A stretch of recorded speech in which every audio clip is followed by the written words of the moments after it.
দাৰ্জিলিঙৰ ৰাতিপুৱা সেইদিনা শুৱাৰ পৰা উঠি বাহিৰলৈ চালোঁ। ইমান বেছি ঠাণ্ডা আছিল, আমাৰ ইয়াতকৈ যে বহুতেই বেছি ঠাণ্ডা। তথাপি দুয়োজনে মৰ্ণিং ৱাক কৰিবলৈ যাম বুলি ভাবিলোঁ। মৰ্ণিং ৱাক কৰিবলৈ ওলালোঁ আৰু এয়া আমি দুয়োজনে মৰ্ণিং ৱাক কৰিবলৈ গৈ আছোঁ। আপোনালোকে দাৰ্জিলিঙৰ টয় ট্ৰেইনৰ বিষয়ে শুনিছে নহয়? টয় ট্ৰেইনৰ ষ্টেচনটো আমাৰ ৰুমৰ পৰা একেবাৰে ওচৰতে আছিলে। আমি তাৰে চিৰি দি খোজকাঢ়ি আহি আছিলোঁ। আৰু আমি অকণমান আপোনালোকক শব্দ শুনাবলৈ চেষ্টা কৰিম দেই ৰাতিপুৱাৰ সময়খিনি। শুনকচোন, ইমান যে ভাল লাগে।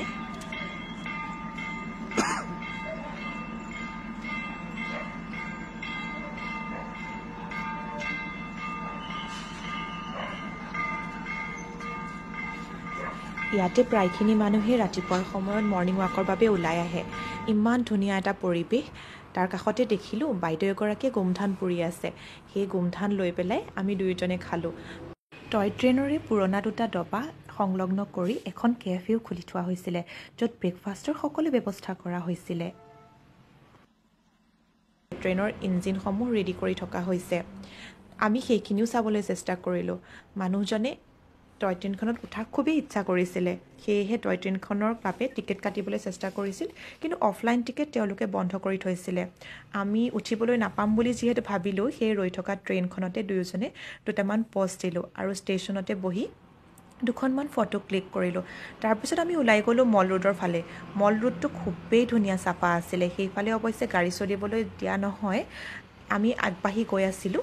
খুব ধুনীয়া এটা পৰিৱেশ। সকলোখিনি মানুহে খোজকাঢ়িয়ে গৈ আছিল। মল ৰোডৰ পৰিৱেশটো আপোনালোকক অকণমান দেখাবলৈ চেষ্টা কৰিছোঁ। খুব ভাল লগা, খুব চাফা আৰু খুবেই বেছি ধুনীয়া ধুনীয়া কিছুমান ৱালত ডিজাইন বনাই থোৱা আছিলে আৰু খুব ধুনীয়া ধুনীয়া আৰ্ট আছিলে। তাতে দুটামান স্পট আছিলে য'ত আমি ফটো ক্লিক কৰিছিলোঁ। খুব ধুনীয়া ধুনীয়াকৈ কেইখনমান ৰেষ্টুৰেণ্ট আছিলে। ৰেষ্টুৰেণ্ট কেইখনত ধুনীয়াকৈ সজাই থোৱা আছিলে। এয়া আমি মল ৰোডৰ ওচৰ পালোঁগৈ।